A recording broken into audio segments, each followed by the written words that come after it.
El Salvador is working on the release of Bitcoin bonds, designed by Samson Mao, founder of Jan3.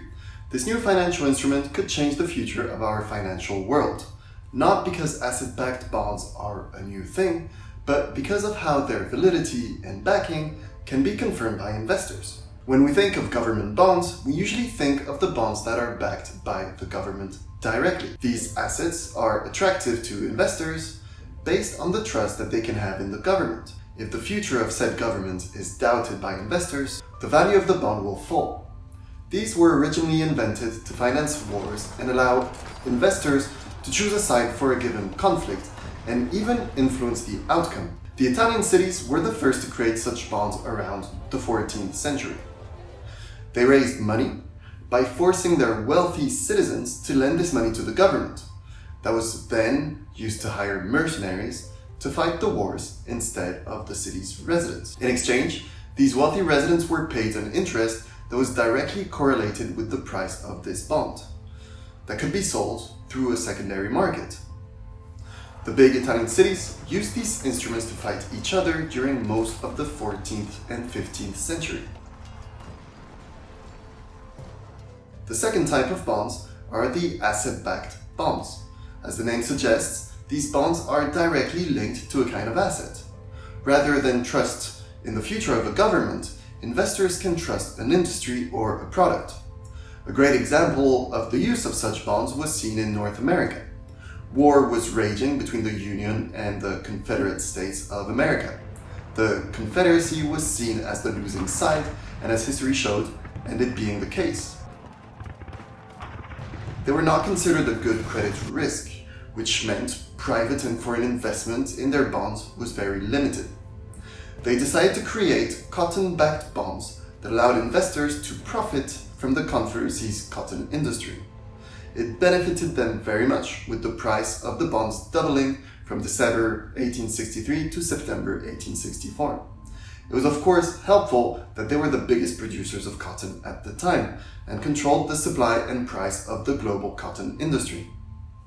This allowed them to lower the supply, thereby increasing the price of cotton, which allowed them to get richer, even though they were losing battles against the Union and losing credibility as to the long-term prosperity of the government. Of course, as markets tend to self-regulate, the high price and limited supply of cotton attracted others to enter the market more aggressively. The textile industry found new sources of cotton, and the Confederation lost its majority market share. Following this, investors lost faith in the cotton bonds that started to sell off and drop in price. The Confederate government resolved to printing unbacked paper dollars irresponsibly, as it often happens, and created a 4,000% inflation during the Civil War, while it was at 60% for the Union. So how does this relate to the Bitcoin-backed bonds that El Salvador wants to issue? Well, the Bitcoin-backed bonds would allow for the same benefits that the cotton-backed bonds had. First, investors do not need to put their faith in the government directly. And second, the nation benefits from the purchase of the bonds as long as the price of the asset keeps going up.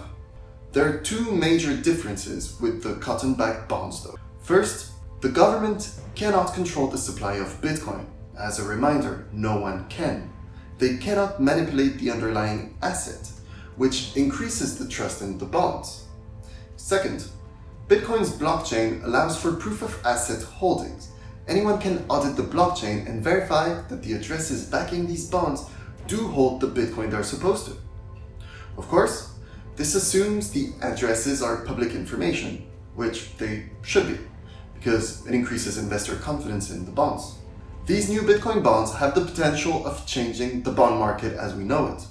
There is more profit to be made by trusting a decentralized asset rather than trusting governments. Governments can go bankrupt, whereas Bitcoin cannot. There are fluctuations in the price of Bitcoin, but not in the way it works. Thanks to this security, and because of the inflationary world we live in, the price of Bitcoin is likely to continue going up in the long term.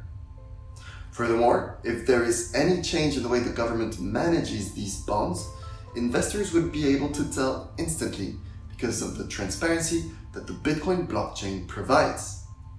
The Salvadoran government will have to be very careful and responsible about how it manages these instruments, where it may risk losing a lot.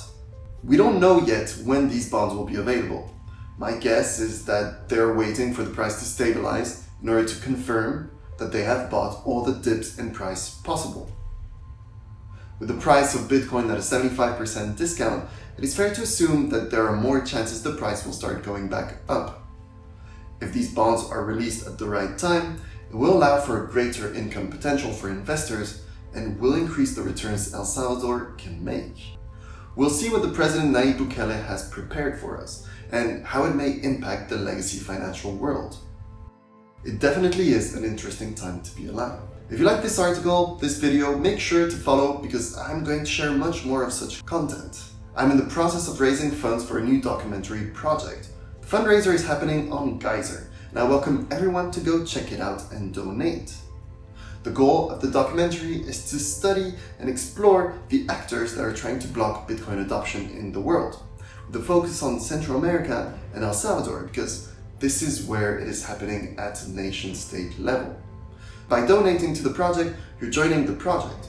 Depending on the value of your pledge, you can be part of the credits, mentioned on the website, or even join as executive producer, giving you the chance of joining a cinematography project if that's what you've always wanted to. This is a community film, all funded in Bitcoin, so we need you. Thanks.